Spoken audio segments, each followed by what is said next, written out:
Hello students, in this video we will be discussing about the third approach under the classical theory, that is the bureaucratic approach to management. जब हम bureaucratic approach की बात करते हैं, this approach is being advocated by Max Weber, जो कि एक German sociologist थे. उन्होंने क्लासिकल अप्रोच को फॉलो किया और ये अपनी एक थ्योरी प्रेजेंट करी. उनका जो कंट्रीब्यूशन था, it was directed towards a particular organisation. उन्होंने एक ऑर्गेनाइजेशन को डिस्क्राइब किया था on the basis of structure of authority, on the basis of formal relations between various levels. तो उनके जो सजेशंस थे वो इस तरीके से थे कि जैसे कि दे should be a division of work. उन्होंने कहा था कि जो वर्क है, it should B divided among the workers on certain criteria. उनके एजुकेशन के बेसिस पे, उनके एक्सपर्टाइज के बेसिस पे, उनके स्किल्स के बेसिस पे हमें वर्क को अलोकेट करना होगा टू डिफरेंट वर्कर्स, ताकि हमारा जो आउटपुट है वो इंक्रीज कर सके. तो he suggested the first principle, that is the division of work. दूसरा उनका जो प्रिंसिपल था, that is the hierarchy of positions. अब यहाँ पे डिफरेंट लेवल्स उन्होंने सजेस्ट किए थे: top level, middle level, lower level. And each lower position is being controlled by the higher one. जो जितना अपने लेवल पे ऊपर जाएगा, उसकी अथॉरिटी एंड उसकी रिस्पॉन्सिबिलिटी उतनी ही ज़्यादा हो जाएगी विद इन द ऑर्गेनाइजेशन. तो उन्होंने कहा कि there is the hierarchy of positions. Positions होनी चाहिए एंड उनमें एक हायरार्की होनी चाहिए, और हर एक lower position should be controlled by the higher one. हर एक लेवल पे लोगों को पता होना चाहिए कि कहाँ से उनको ऑर्डर्स लेने हैं और किसको उन्हें इंस्ट्रक्ट करना है. तो दे should B hierarchy of positions. Third उनका जो सजेशन था वो था rules and regulation.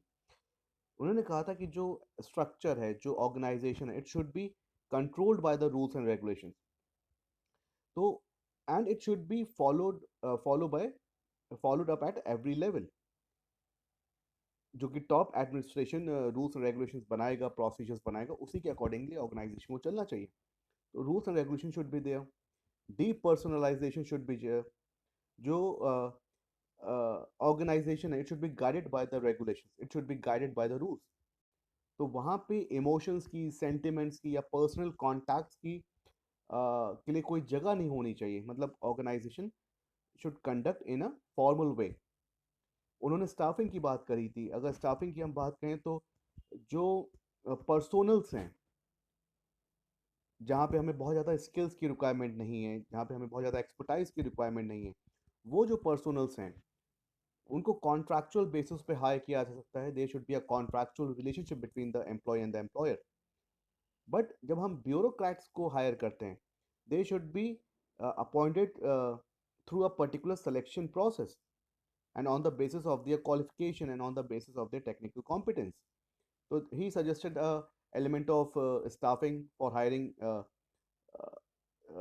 normal employees, जहाँ पे हमें competency या हमें expertise की ज़रूरत नहीं है. Then he suggested the feature of technical competence, जहाँ पे हम bureaucrats को या हमें higher level of individuals को appoint करना होता है, like CEOs, board of directors या किसी particular department के heads.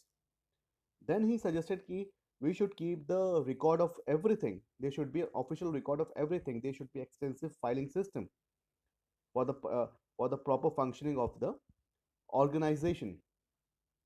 अगर सारी चीज़ें प्रॉपर होंगी, सारी चीज़ों की फाइलिंग होगी, तो चीज़ों को रेफर करने में आसानी होगी.